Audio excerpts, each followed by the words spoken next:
देखिए, आज देश के एक ऐसे क्रांतिकारी नेता जिन्होंने एंटी करप्शन मूवमेंट से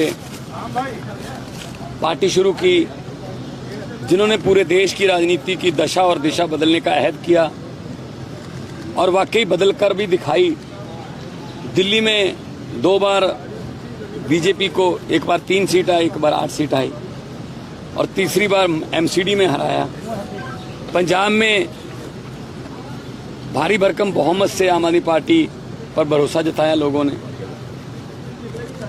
और उसका कारण यही है कि पार्टी ईमानदार है। ये पार्टी पारदर्शिता से अपने काम करती है। चाहे तो दिल्ली में कोई भी 1 रुपए का कर्ज नहीं लिया, दिल्ली में बिजली फ्री कर दी, यहाँ पर नौकरियां मिलने लगी, मोहल्ला क्लिनिक खुल गए, स्कूल शानदार बन गए और दिल्ली का बजट 3 गुना बढ़ गया पहले से। अगर कोई माफिया बनाया होता, अगर कोई दोस्त मित्र पाले होते या दोस्तों मित्रों को सहायता की होती तो ये काम दिल्ली में हो नहीं सकता था। बिल्कुल ऐसे आज 16 तारीख है, 13 महीने हो गए आज पंजाब में सरकार बने हुए।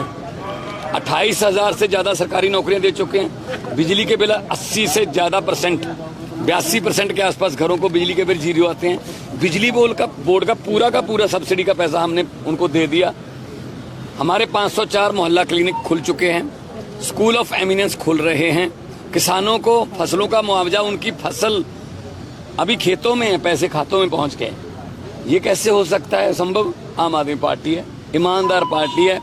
हम लीकेज बंद करके, चाहे वो सैंड माफिया की थी, चाहे वो लैंड माफिया की थी, ट्रांसपोर्ट माफिया की थी, तो हमने उस लीकेज को बंद करके पैसा खजाने में डाला और खजाने से लोगों पर खर्च किया। लेकिन ये बात बीजेपी वाले बर्दाश्त नहीं कर पा रहे कि आम आदमी पार्टी सिर्फ 10 साल में नेशनल पार्टी बन गई। आम आदमी पार्टी गुजरात में गई, 13% मत ले आए और 5 एमएलए आ गए हमारे। आम आदमी पार्टी गोवा लड़ी, वहां पे हमारे एमएलए हैं। आम आदमी पार्टी के 10 राज्यसभा के सांसद हैं और राज्यसभा में भी संजय सिंह जैसे हैं जो टिकने नहीं देते इनको, जो सवाल पूछते हैं कि बताइए जी क्या रिश्ते हैं उद्योगपतियों के साथ आपके। तो ये बात इनको बर्दाश्त नहीं हो रही। तो किसी ने मोदी जी को जाके बोल दिया कि जी जिसने अस्पताल बनाए हैं उसको अंदर कर दो, तो सत्येंद्र जैन को अंदर कर दिया। फिर किसी ने कहा कि जी स्कूल, दिल्ली के स्कूलों के बच्चे तो बहुत पढ़ लिख रहे हैं, वो तो इंजीनियर बन रहे हैं, डॉक्टर बन रहे हैं, उनके माता पिता तो बहुत ही खुश हैं। अगर इंजीनियर डॉक्टर बन गए ये तो घर की गरीबी जो है खत्म कर देंगे। गरीबी खत्म हो गई तो पढ़ लिख कर ये सोचकर वोट डालने लगेंगे। सोचकर वोट डालने लगे तो बीजेपी को तो वोट ही नहीं देगा। तो कहते जी क्या करें? कहते जी जिसने स्कूल बनाया उसको अंदर कर दो। उन्होंने मनीष सिसोदिया को अंदर कर दिया। उन्होंने कौन सा किसी से पूछना है? जो भी आके कह देता है, तारीफ कर दे थोड़ी सी, उसके बाद वो साइन कर देते हैं। अभी वो कह रहे जी अरविंद केजरीवाल ये तो कर्नाटका में जा रहे हैं, ये राजस्थान की भी तैयारी कर रहे हैं, ये मध्य प्रदेश की तैयारी भी कर रहे हैं, छत्तीसगढ़ भी हो आए, ये तो जी बहुत बड़ा पंगा हो जाएगा। गुजरात में भी तो गुजरात में भी हमारे लिए बड़ी मुश्किल खड़ी कर दी थी। तो कहते फिर अरविंद केजरीवाल को अंदर करने की जो है रिवायत शुरू कर देते हैं। इसी सिलसिले में आज उनको बुला लिया। मतलब जब पूछते हैं कि जी उनके साथ क्या रिश्ते हैं जो आपके साथ जहाजों में जाते हैं, उनके साथ क्या रिश्ते हैं जो आपसे पहले जहाज में पहुंच जाते हैं, वहां पे फिर आप पहुंच जाते हो, उसके बाद कॉन्ट्रैक्ट साइन हो जाते हैं, उसकी कोई खबर नहीं, कुछ नहीं। उनके बारे में कोई पार्लियामेंट में जवाब नहीं कि कौन है भाई, बता दो दे। दुनिया भर की कंपनियां बता रही हैं कि ये आदमी जो जिसने घाटा इतना लोगों का पैसा खा गया, LIC भी बंद होने की कगार पर आ गई, उसके बारे में मोदी जी कुछ नहीं कहते। आम आदमी पार्टी का कोई छोटा मोटा कार्यकर्ता भी पोस्टर लगा दिया जी मोदी हटाओ देश बचाओ, ना जी ये लगा नहीं सकते। मतलब ये लोकतंत्र नहीं है, ये तो मतलब तानाशाही है। और 2 शाह बैठे हैं वहां पे, एक अमित शाह, एक तानाशाह, बस दोनों हर रोज कोई ना कोई फरमान जारी करते हैं। इसको टीवी चैनल को बंद कर दो, इसको ये हर बात के लिए हमें, कैसा लोकतंत्र है जी 75 साल की आजादी के बाद? हर बात के लिए हमें सुप्रीम कोर्ट जाना पड़ता है। इवन मुझे बजट सेशन बुलवाने के लिए सुप्रीम कोर्ट में आना पड़ा कि जी मेरा राज्यपाल कह रहा है मैं बजट सेशन नहीं होने दूंगा। गठबंधन जो हो रहा है और संसद में जिस तरह से घटनाक्रम हमें देखने के लिए मिला, ये तो आगे की बात है, हाइपोथेटिकल क्वेश्चन है। पर उनको तो हर वक्त ही डर लग रहा था, 24 नहीं, उनको नींद ही नहीं आती। उनको 24 का कोई डर नहीं, उनको तो एक एक दिन निकालना मुश्किल हो जाता है कि आज के दिन मैंने पकड़ा क्यों नहीं कोई, यार ये 2 दिन हो गए मैंने कोई पकड़ के अंदर क्यों नहीं किया विपक्ष वाला। तो ये उनके दिमाग में बैठ गई ना ये धारा, तो ये गलत है। साउथ ग्रुप का इश्यू भी है, 100 करोड़ रुपए साउथ ग्रुप दिया है इसमें, लिकर घोटाला, क्या बोलते हैं?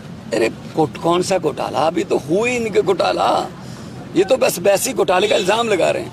बिल्कुल सेम पॉलिसी हमने पंजाब में लागू की है। हमारा 41.41% हमारा जो है मालिया बढ़ गया, 2738 करोड़ बढ़ गया हमारा, वही हम लोगों पर लगाएंगे। प्रॉब्लम ये है पहले इनके पास रहता था, ये अरविंद केजरीवाल ने पारदर्शिता कर दी, अब इनके आदमियों से वो छिन गया, L1 L9 जितने भी वो होते हैं।